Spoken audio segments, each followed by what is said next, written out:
আসসালামু আলাইকুম। প্রিয় দর্শক, কেমন আছেন সবাই? আশা করছি সবাই ভালো আছেন। এই পৃথিবীতে আমরা যত মানুষ আছি এই পৃথিবীতে খুবই কমে আছে, খুবই কম আছে যেটা ১০০ বছর বেঁচে থাকে বা ১০০ বছরের উপরে বেঁচে থাকে। ম্যাক্সিমামই ৪০, ৫০, ৬০, অল্প কিছু ৮০, ৯০ এরকম। তো ইদানিং আবার অল্প বয়সে অনেক মানুষ মারা যায়, যে হার্ট স্ট্রোক করে মারা যায়, আরও নানাবিধ সমস্যার কারণে অল্প বয়সে অনেক মানুষ মারা যায়। এই পৃথিবীতে আমরা মানুষ আশরাফুল মাখলুকাত, সৃষ্টির শ্রেষ্ঠ জীব। আমরা মানুষ জাতি। আমাদেরকে পাঠিয়েছেন খুবই কম সময়ের জন্য, ক্ষণিকের জন্য। এই পৃথিবীতে আমাদেরকে পাঠিয়েছেন ক্ষণিকের জন্য। যেমন নবীদের সময় যারা অনেক সাহাবী নবীরা অনেক শত শত বছর বেঁচে ছিল, কিন্তু এখন কিন্তু আর সেটা নাই। ৪০-৫০ বছরে মারা যাচ্ছে মানুষ, অল্প বয়সে মারা যাচ্ছে। ওই দিন আর নাই। আমাদেরকে সৃষ্টিকর্তা পাঠিয়েছেন খুব ক্ষণিকের জন্য, খুবই অল্প সময়ের জন্য। অল্প সময়ের জন্য পাঠিয়েছেন, কিন্তু তার ইবাদত করার জন্য।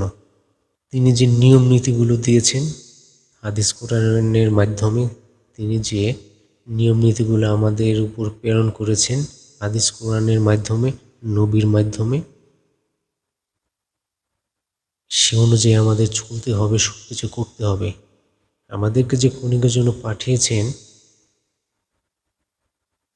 সেই নিয়মগুলো মেনে চলে আমাদের দিন যাপন করতে হবে। আচ্ছা, এখন আমরা ক্ষণিকের জন্য পৃথিবীতে আছি। হয়তো চলে যেতে পারি, এক্ষুনি চলে যেতে পারি, কিছু সময় পরেও চলে যেতে পারি, এটা বলা যাবে না কখন চলে যায়। এই অল্প সময়ের মধ্যে আমরা কি করছি? এই অল্প সময়ের মধ্যে আমরা কি করছি?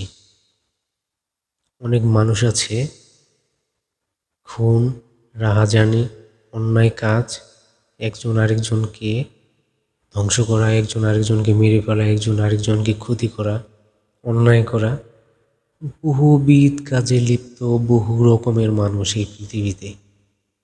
বহু রকমের মানুষ বহুবিধ কাজে লিপ্ত। এই সুন্দর পৃথিবীটাকে আমরা নিজেরাই নষ্ট করছি। এই সুন্দর পৃথিবীটাকে আমরা মানুষ জাতি যারা আছে আমরা নিজেরাই নষ্ট করছি। পৃথিবীটাকে আমরা খুব সুন্দর করে রাখতে পারতাম যদি আল্লাহর বিধান অনুযায়ী যদি আমরা সব মানুষে যদি আমরা চলতাম, পৃথিবীর পরিবেশ নষ্ট হতো না। এই ক্ষণিকের জন্য এসে আমরা যা করছি, ক্ষণিকের জন্য এসে আমরা যা কিছু করছি পৃথিবীতে, তা কোনোভাবেই বোধগম্য নয়। আমাদের একবার চিন্তা করা উচিত, এই মুহূর্তে আমি মারা যেতে পারি, এই মুহূর্তে আমি মারা যেতে পারি। যিনি আমাদেরকে পাঠিয়েছেন, কিছু নিয়ম কানুন দিয়ে আমাদেরকে পাঠিয়েছেন, সেই নিয়মের মধ্যে আমরা থাকতেছি না, কিছু করতেছি না, আবার ইচ্ছা হলে আবার উঠিয়ে নিয়ে যেতে পারেন, সে চিন্তা আমরা না করে আমরা বহুবিধ অন্যায় কাজে লিপ্ত থাকি, অনেক কিছু করি, খারাপ কাজ করি, একজন আরেকজনকে ক্ষতি করার চেষ্টা করি। এই অল্প সময়ের মধ্যে ক্ষণিকের জন্য পৃথিবীতে এসে এই কাজগুলো আমরা কেন করি?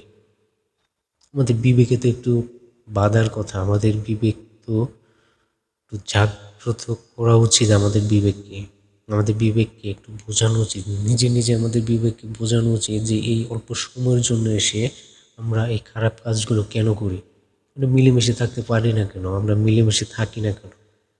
প্রত্যেকটা মানুষ যদি আমরা একজন আরেকজনের সাথে মিলেমিশে জীবনযাপন করি, তাহলে মনে হয় পৃথিবীটার পরিবেশ অনেক সুন্দর হবে, সুখময় হবে, অনেক ভালো হবে। চলতে ফিরতে, কথা বলতে, সব কিছু করতে তৃপ্তি লাগবে। সেই তৃপ্তিটা আমাদের মধ্যে নাই। আমাদের মানুষের মধ্যে ওই তৃপ্তি নাই। এই পৃথিবীতে বেঁচে আছি, কোনো তৃপ্তি নিয়ে আমরা বেঁচে থাকি না।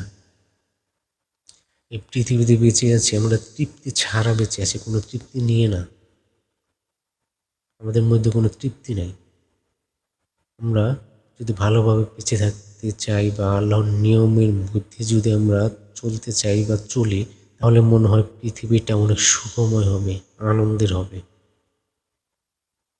আমরা অন্যায় কাজ না করার চেষ্টা করব, ভালো পথে চলার চেষ্টা করব। আলহামদুলিল্লাহ, আমি সবাইকে বলছি না, যারা এই নিয়মের বাইরে চলেন আমি তাদেরকে বলছি, ম্যাক্সিমাম মানুষই যারা নিয়মের মধ্যে চলার চেষ্টা করে বা চলে, ওই কিছু কিছু মানুষ আছে এরা নিয়মের বাইরে চলে, নিয়মের বাইরে থেকে পরিবেশটা নষ্ট করে ফেলে। আমরা সবাই চেষ্টা করবো সুন্দরভাবে চলার জন্য, সুন্দরভাবে বেঁচে থাকার জন্য, তাহলে আমাদের পৃথিবীটাই মানে সুখময় হবে, শান্তিময় হবে, সবাই ভালো থাকবে। ধন্যবাদ সবাইকে। আসসালামু আলাইকুম।